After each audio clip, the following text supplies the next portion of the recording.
রক্ত দিয়েছিল এই শাহবাগে।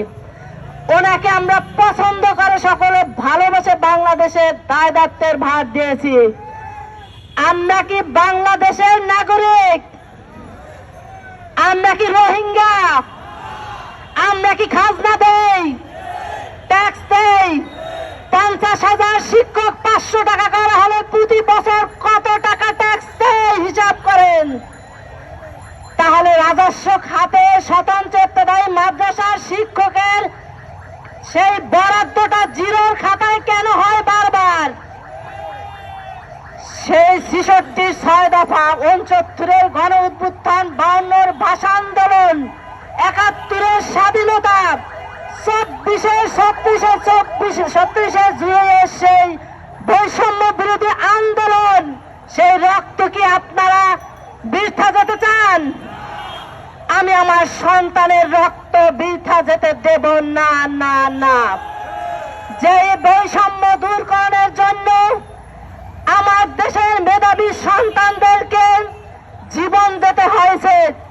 এই শাহবাগ থেকে শুরু হয়েছিল আন্দোলন, নিয়ে এসেছিলাম প্রেস ক্লাবে, ওই উপরওয়ালা অসীম রহমান সেই আন্দোলন এসে পড়েছে সেই রক্তের ঋণ শোধ করার জন্য শাহবাগে। এর আগে কখনো শাহবাগে আসি নাই। এবার শাহবাগে এসেছি শুধু 24 গণ অভ্যুত্থানের রক্তের ঋণ শোধ করতে, স্বতন্ত্র ইবতেদায়ী মাদ্রাসার 40 বছরের অবহেলিত শিক্ষকদের লাঞ্ছনা, বঞ্চনা, অপমান দূর করার জন্য। আমি গতকালকে আপনাদেরকে কথা দিয়েছিলাম, হাল ছাড়বেন না, মাঠ ছাড়বেন না। এ সুশীল সমাজের কেউ না কেউ আমাদের পাশে এসে দাঁড়াবে। পাশে এসে দাঁড়িয়েছেন আমার সেই মুক্তিকামী সংগ্রামী সন্তানেরা এসেছেন। 3 বার করে রাতে খোঁজ দিয়েছেন কোন কুচক্র মহল আমাদের উপর কোনো হামলা করেছেন কিনা।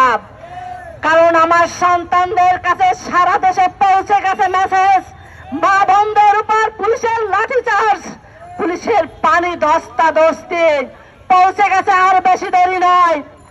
আমি মাননীয় শিক্ষা উপদেষ্টা মন্ত্রীকে মেসেজ জানাতে চাই, অন্তর্বর্তীকালীন সরকারকে মেসেজ দিতে চাই, স্বতন্ত্র ইবতেদায়ী মাদ্রাসা জাতীয়করণের ঘোষণায় যেন রাজস্ব খাত শূন্য এই কথা না শুনি। যদি এদেশের এই 50,000 শিক্ষকের দায়ভার নিতে না পারেন, তবে এইখানে এসে ঘোষণা দিতে হবে আপনাকে পদত্যাগ করতে হবে আপনাদের দুজনকে। হয়তো আপনাদের পদত্যাগ, নয়তো স্বতন্ত্র ইবতেদায়ী মাদ্রাসার জাতীয়করণ। আমি এবার প্রতিজ্ঞাবদ্ধ হয়ে এসেছি, হয়তো জাতীয়করণ নয়তো মরণ। আছেন তো সাথে? একজন শিক্ষক ভাইয়েরা যেন আমার মাঠ ত্যাগ না করেন, আমার হাজারো অনুরোধ রইল।